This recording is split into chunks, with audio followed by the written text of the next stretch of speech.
chess tips සම්බන්ධ තවත් video එකක් එක්ක තමයි ඔය SHS YouTube channel එකෙන් අද එකතු වෙලා ඉන්න. අද අපි කතා කරනවා chess tips දෙකක්. මේ chess tips දෙකම ඔයාට ගොඩක් ප්‍රයෝජනවත් වෙවි. ඔයාගේ chess තරඟේ ක්‍රීඩා කරනකොට. පළවෙනි chess tip එක කලින් වීඩියෝ එකට තරමක් සම්බන්ධ chess tip එකක්.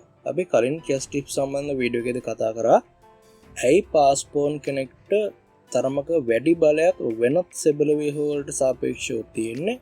ඒ වගේම කොහොමද පාස් පෝන් කෙනෙකුගේ ගමන් මාර්ගය අවහිර කරන්න කියලා.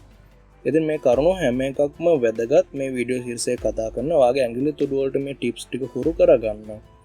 එතකොට ඔයාට චෙස් ක්‍රීඩා කරන එක පහසු වෙනවා. ඔයාගේ රේටින් එක ගොඩක් වැඩි වෙනවා. උත්සාහ කරලා බලන්න මේ ටිප්ස් ඔයාගේ තරඟව.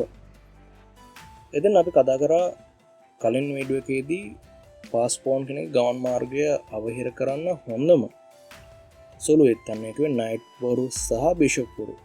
ඒ අතරින් අපිට අවස්ථාවක් තියෙනවා නම් නයිට් වරයෙක්ගෙන් හරි බිෂප් කෙනෙක්ගෙන් හරි යන දෙන්නගෙන්ම මේ පෝන් වරයාගේ ගමන් මාර්ගය අවහිර කරා. අපි කාගෙන්ද මේ දේ කරන්න ඕන? මෙතනදී ඔයාට කාගෙන් හරි මේ ප්‍රශ්න අහුවොත් එහෙම හරියට උත්තරයක් දෙන්න ගොඩක් කට්ටියට බෑ. මේකට සාර්ථකම පිළිතුරු තමයි ඔයා බලන්න ඒ පෝන් ඉන්න කොටුව දෙපැත්තේ කොටුවල පෝන්ලා ඉන්නවාද එක් ව්‍යාබද කොටුවල තමන්ගේ පිළේ වෙන්න පුළුවන්. එහෙම නැත්නම් ප්‍රතිවාදයාගේ පිළේ වෙන්න පුළුවන්. ඉතින් කොහොම හරි පෝන්ලා ඉන්නවද බා. දැන් ඕනනම් මේ පොසිෂන් එකේදී අපිට බලා ගන්න පුළුවන් කළු පිළේ පෝන්ලා දෙන්නෙක් ඉන්නවා. D5 කොටුව ඉන්න පාස් පෝන් පිටි දෙපැත්තේ. ඉතින් C5 කොටුව සහ E5 කොටුව. එතකොට මේ පොසිෂන් එකට ගැලපෙන්නේ නයිට් කෙනෙක්ද බිෂප් කෙනෙක්ද? ඔයාම පොඩ්ඩක් හිතලා කියන්න. මේ පෝන්ගේ ගමන් මාර්ගය අවහිර කරන්න. මෙතෙන්ට ගැලපෙන නයිට් වරෙක්. මොකද පෝන් වරු දෙන්නෙක් ගමන් මාර්ග අවහිර කරලා දෙනවා. ඔතෙන්ට බිෂප් කෙනෙක් આવුත්. හැබැයි නයිට් කෙනෙක් આવුත් එයා ගමන් මාර්ගය අවහිර වෙන්නේ නැහැ පොඩ්ඩක්වත්.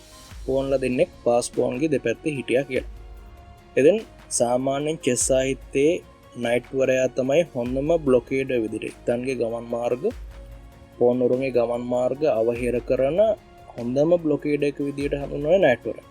දෙවනි හොඳම බ්ලොකේඩ් එහෙම නැත්නම් ඉතින්ගේ පෝන් වරුන්ගේ ගමන් මාර්ග අවහිර කරන ඉත්ත විදිහට හඳුන්වන්නේ බිෂප් වරයා. ඉතින් මෙතනදී යාබද විකර්ණ විවෘතය නම් පෝන් ගමන් කරන එක වළක්වන්න හොඳම බිෂප්. යාබද විකර්ණ ටික විවෘත නැත්නම් පෝන් වරුගේ නැහිරලා නම් තියන්නේ. ඒ පෝන්ගේ ගමන් මාර්ගය අවහිර කරන හොඳම එක්ක නයිට් වරයා. මේ ටිප් එක ඔයාලට ගොඩක් උපකාර වේවි පෝන් වරයාගේ ගමන් මාර්ගය අවහිර කරනකොට. වීඩියෝ එක ලයික් කරන්න. මේක ඔයාලට ප්‍රයෝජනවත් වෙනවා කියලා හිතනවා. අපි යමු දෙවෙනි ටිප් එකට. දැන් අපි කතා කරන්න හදන්නේ මැජොරිටි එකක් ගැන. මොකද්ද මේ මැජොරිටි එකක් කියලා කියන්නේ? සාමාන්‍යයෙන් පෝන් මැජොරිටි එකක් කියලා කියන්නේ චෙස් තරඟයකදී එක පැත්තක කිං සයිඩ් එකේ වෙන්න පුළුවන්, ක්වීන් සයිඩ් එකේ වෙන්න පුළුවන්, එක යම්කිසි සයිඩ් එකක චෙස් පෝරේ මැද වෙන්න පුළුවන්. ප්‍රතිවාදයට වඩා වැඩිපුර පෝන්වරු සංඛ්‍යාවක් ඉන්නවනම් වාට ඒ සයිඩ් එකේ වාට හිමි වෙනවා පෝන් මැජොරිටි එක. ඒ කියන්නේ වාට වැඩිපුර පෝන්ලා ඉන්නවා ප්‍රතිවාදයාගේ එක සයිඩ් එකේ ඉන්න පෝන්ලට වඩා. ඉතින් සමහර ලාවට මේක ප්‍රතිවාදයට පෝන්ලා දෙන්නෙක් ඉඳලා වාට එක්කෙනෙක් හිටියොත් පෝන් මැජොරිටි එක තියෙන ප්‍රතිවාදයට. ඔයාට පෝන්වරු 3 දෙනෙක් ඉඳලා කිං සයිඩ් එකේ ප්‍රතිවාදයට හිටියොත් කිං සයිඩ් එකේ පෝන්ලා දෙන්නෙක්. එතනදී පෝන් මැජොරිටි එකයි වෙන්නේ ඔයාට. මෙතන ටිප් එක තමයි ඔයා සිදු කරන්න ඕන ඒ පෝන් ලගෙන් පාස් පෝන් කෙනෙක් හදන එක. මොකද ඔයාට පෝන් මැජොරිටි එක තියෙනවා නම් එයාලා නිවැරදිව ඉදිරියට තල්ලු කරොත් ඔයාට තියෙනවා ස්පෙෂල් ඇඩ්වාන්ටේජ් එකක්. ඒ කියන්නේ ඔයාට කොටු අල්ල ගන්න පුළුවන් ප්‍රතිවාදයට වඩා ගොඩක් වැඩි. එතකොට ඔයාට පුළුවන් වෙනවා ඔයාට දැන් නිතරම පෝන් කෙනෙක් හෝ දෙන්නෙක් හරි වැඩි නම් ප්‍රතිවාදයාගේ ඒ සයිඩ් එකේ ඉන්න පෝන්ලා සංඛ්‍යාවට වඩා ඔයාට පුළුවන් වෙනවා ඒ අතරින් පාස් පෝන් කෙනෙක් හදා ගන්න. ඉතින් මේක කරද්දි ඔයාට සමහර ලාවට ඉත්තන් හෝමාරු කරන්න සිදු වෙයි. ඉතින් උදාහරණයක් විදියට මෙතනදී queen e7 නැදීමට පස්සේ අපිට පුළුවන් queen e4 try කරලා මෙයාට queen හෝමාරු කරන්න බල කරන්න. එහෙම නැත්නම් අපි හිතමු c5 කොටුව ඉන්න පෝන ආරක්ෂා කරන මෙයා try කරා කියලා b6 ඇදීම.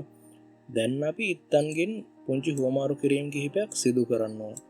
ඊට පස්සේ තමයි ක්‍රමෙන් ක්‍රමානුකූලව මේ පෝන්ලා ඉදිරියට තල්ලු කරන්න ඕන. ඒක ටිකක් හිතලා බලලා කරන්න ඕන දෙයක්. ඉතින් මෙතනදී අපිට පුළුවන් රුක්වරු හුවමාරු කිරීම බල කරන knight e4 ඇදීම හරහා අපි හිතමු මේ රුක්ක කැපුවා කියලා.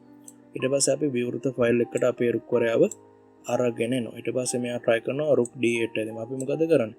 අපි මෙයාලව හුවමාරු කරන්න ඕන. අපි මෙයාලව හුවමාරු කළා ක්‍රමයෙන් නිවැරදි විදියට මේ පෝන්වරු ඉදිරියට තල්ලු කරන්න ඕන. ඒක ගොඩක් වැදගත්. අපිට පුළුවන් මෙතනදී g4 try කරන්න. ඊට පස්සේ මේ රජතුමාවට පස්සේ අපි රජතුමාව ගේම් එකට ගන්න එක ගොඩක් වැදගත්. විශේෂයෙන්ම එන්ඩ් ගේම් එකකදී රජතුමාව සෙන්ටර් එකට ගන්න එක ගොඩක් වැදගත්. ඉතින් අපිට පුළුවන් දැන් try කරන්න h3 වගේ ඇදීමක්. එහෙම නැත්නම් king e2 වගේ ඇදීමක්. මෙයාගේ මේ queen side එක දිහාට අපි රජතුමාව ගමන් කරමු. ඉතින් මේ විදිහට නිවැරදිව ක්‍රීඩා කරලා අපිට පුළුවන් ඉතාමත් පහසුවෙන් මේ තරඟය පවත්වාගෙන යන්න. අපි හිතමු මේ රජතුමා ආවා කියලා d5 කොට මොකද කරන්නේ?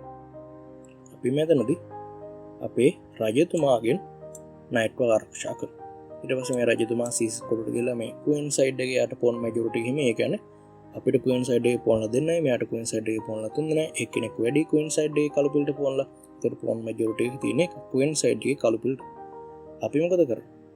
අපි යාට ඒක භාවිතා කරන්න අවස්ථාවක් දෙන්නේ නැහැ. අපි try කරනවා knight c3 knight center එකේ නිවත් උනට යා ගොඩක් කොටු ගන්න පාලනය කරනවා. a6 වගේ ඇදීමකදී අපිට පිළිතුරු දක්වන්න පුළුවන්. e4 ඇදීම උත්සාහ කළා. මේ විදිහට මේ end game එක ඉදිරියට ගලාගෙන යනවා සරලව. ඔයාට pawn majority එකක් තියෙනවා නම් ඔයාට පුළුවන් වෙන ඕන pass pawn කෙනෙක් හදාගන්න. එක්තන් සමහරලාට හොමාරු කරන්න වේවි. නිවැරදි විදියට මේ pawn ලා ටික ඉදිරියට තල්ලු කරොත් ඔයාට මේ දේ කරන්න පුළුවන්. pass pawn කෙනෙක්ගේ ප්‍රබලත්වය අපි කලින් වීඩියෝ එකේදී සාකච්ඡා කරා. ඉතින් මේ ටිප්ස් දෙක තමයි මට අද වීඩියෝ එකේදී ඔයාලට ඉදිරිපත් කරන්න ඕන උනේ.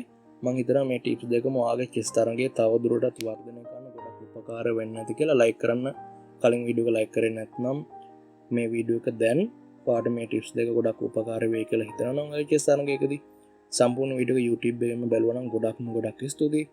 අද වීඩියෝ එක අවසන් වෙනකම් බලලා ඔයාලා කමෙන්ට් කරන්න ඕන වචනය තමයි බොබි ෆිෂර්. 11 වෙනි චෙස් ලෝක ෂෝරය මගේ ප්‍රියතම චෙස් ලෝක ෂෝරේ එයාගේ කැරක්ටර් එක හින්දා. එදින වීඩියෝ එක භාගයක් බලලා කමෙන්ට් කරන කට්ටිය කන්ෆියුස් කරන්න පුළුවන් බොබි ෆිෂර් කියලා කමෙන්ට් කරන්න පල්ලා කමෙන්ට් සෙක්ෂන් එකේ. එදින මේ විදිහේ ටිප්ස් ගොඩක් SHS යන YouTube channel එකෙන් මම අරගෙන යනවා. ඔයාට සමහර ලාවට ඇත්තටම හිතේවි මෙතන අපි මේ ටිප්ස් භාවිතා කරන අවස්ථාවක් එන්න පුළුවන් තරඟයක කියලා.